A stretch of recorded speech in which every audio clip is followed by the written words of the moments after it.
Hey everyone, welcome to Nap House Wrestling, and today I'm gonna be reviewing Friday Night Smackdown, the New Year's show. And Friday Night Smackdown started off great as usual. It started with Roman Reigns in the ring with Jey Uso, and was building Jey Uso's head up, saying, "I think you were great this year. You protected me. You protected the family. You protected us." And it was just a great start to the show. Kevin Owens comes out. He tells Roman, "I don't think you care about your family." Owens is still mad for being handcuffed the week prior, and he said I can't get to you. I'll get to Jey Uso. And Roman's like, the match is not happening. KO finds Adam Pearce backstage, and he tells Adam Pearce, "I need you to make this match." Adam Pearce looks scared. He's like, "Adam Pearce, are you here for us, or are you here for the fans? Do you want the fans? Is it about the fans?" So the match is made between Jey Uso and Kevin Owens for the show. So Roman Reigns is in the back, and he's talking to Jey Uso, and he sees that the match is getting made, that a match that the tribal chief didn't want made. So he tells Paul Heyman, "Am I being disrespected?" Uh, you know, like Roman Reigns is almost like a Michael Corleone type character on TV, and it's great. So he sends Paul Heyman, and Paul Heyman goes to handle that with Adam Pearce. So that was a great way to start SmackDown, to get you interested, to get you thrilled, and the match was happening because Adam Pearce said the match was happening no matter what. So it's Roman Reigns is basically punking Adam Pearce because Roman Reigns' ratings, he is the star, and he's saying, "Adam Pearce, you do whatever the hell I tell you to do." That's what's really going on. So then we get a one-on-one match with Big E and Baron Corbin, but the match ends in shenanigans. Apollo Crews comes out. Then we get the tag match. Apollo Crews hits his flipping power bomb on Sami Zayn to get the win. So we go backstage, and they say for next week it's Apollo Crews versus Big E, and the gentlemen just start to laugh at each other. So this is gonna be an interesting match for next week's SmackDown. I got Big E winning. I think make his finisher as powerful as ever. The big ending, bop, drop it every time. Big E is just the man, and Big E needs a great run with the Intercontinental title. Big E just needs it, like, to, if you get what I'm trying to go with this. Then we got the Riot Squad taking on Tamina and Natalia, and it was an okay match. The Riot Squad won with a roll up, with Liv Tyler pinning Tamina, and Billy Kay is like in between this, and she wants to be a part of the Riot Squad. I just don't think she's a fit, and eventually I think the Riot Squad's going to turn on her because she's just a little too goofy with them, and she's just trying to apply for applications for everybody in the wrestling business, which is pretty hilarious to me. So that's a very different thing, and it's pretty unique. Billy Kay.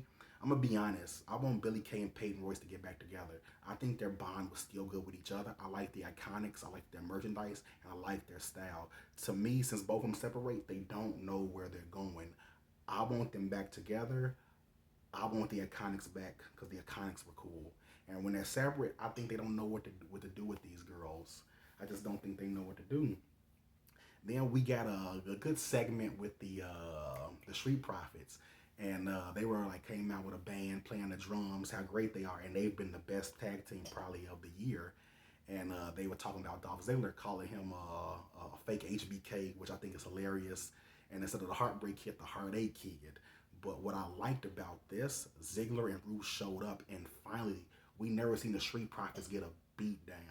And that's how good these guys have been protected. And when they got this beat down, it meant something. Like, I liked seeing it, and I'm a Street Profits fans, but you can't just remain untouchable. And seeing them get hurt and beat up is adding on to this. And now we're going to see this tag team match possibly at the Rumble, because right now we don't know much of the Rumble card, but we do know Daniel Bryan is going into the Royal Rumble, and most likely to win it if Goldberg doesn't come and switch things up like that. So that was a good thing to see. That was a great part to see, and that was also a good part of the show.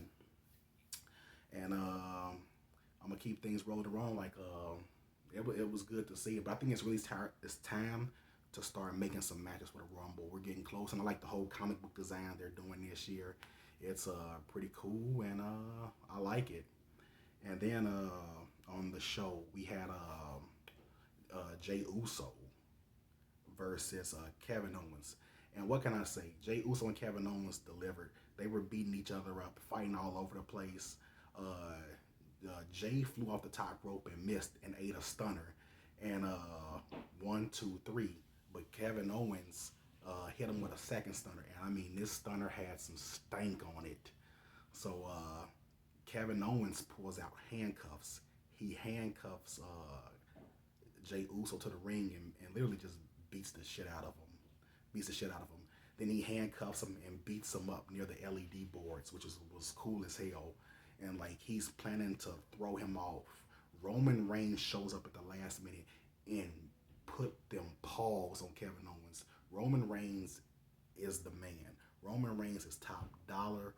And Roman Reigns is Michael Corleone. He even sat in the chair like the Godfather. Like when Roman Reigns is on TV, you're watching the man.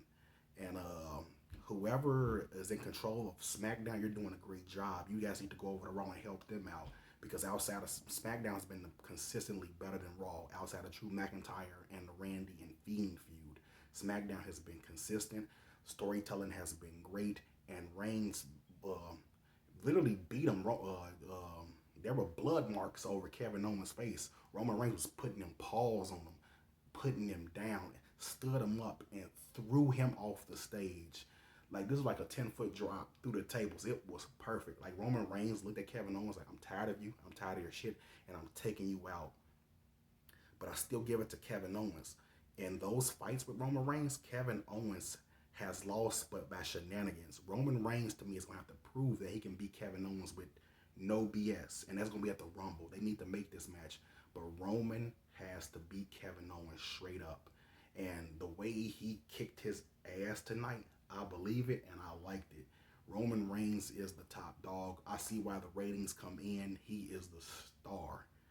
But Kevin Owens is a great opponent for him, and Kevin Owens won't quit. But if you didn't see it, go take a look at this. He literally chucked him. He chucked the man off the stage. It was great. It was awesome. It legit looked as sick and like it hurt.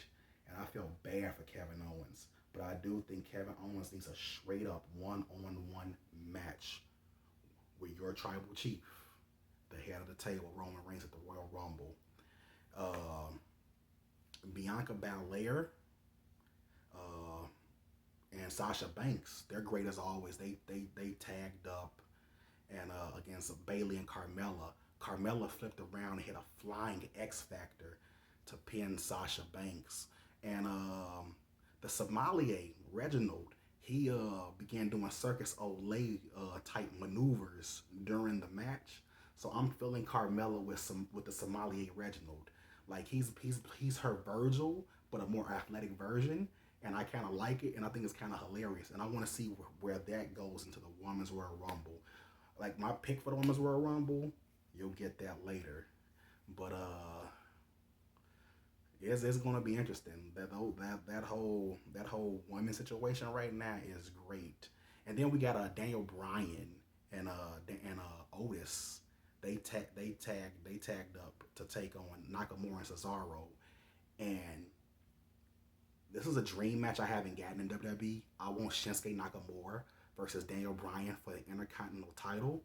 But if Daniel Bryan doesn't win the Rumble, please, WWE, make that a one-on-one match. In this tag match, you saw excellent pro wrestling. You saw, and I seen the fire in Nakamura family. The fire he had in New Japan when he got in the ring with Daniel Bryan. They were putting it on, and I felt it through the TV. So imagine this match in front of a crowd if we do have fans at WrestleMania. If Daniel Bryan doesn't win the Rumble, please book a one-on-one match between Daniel Bryan and Shinsuke Nakamura. They will tear the house down. Nakamura seemed more excited with Daniel Bryan than he did kind of with AJ.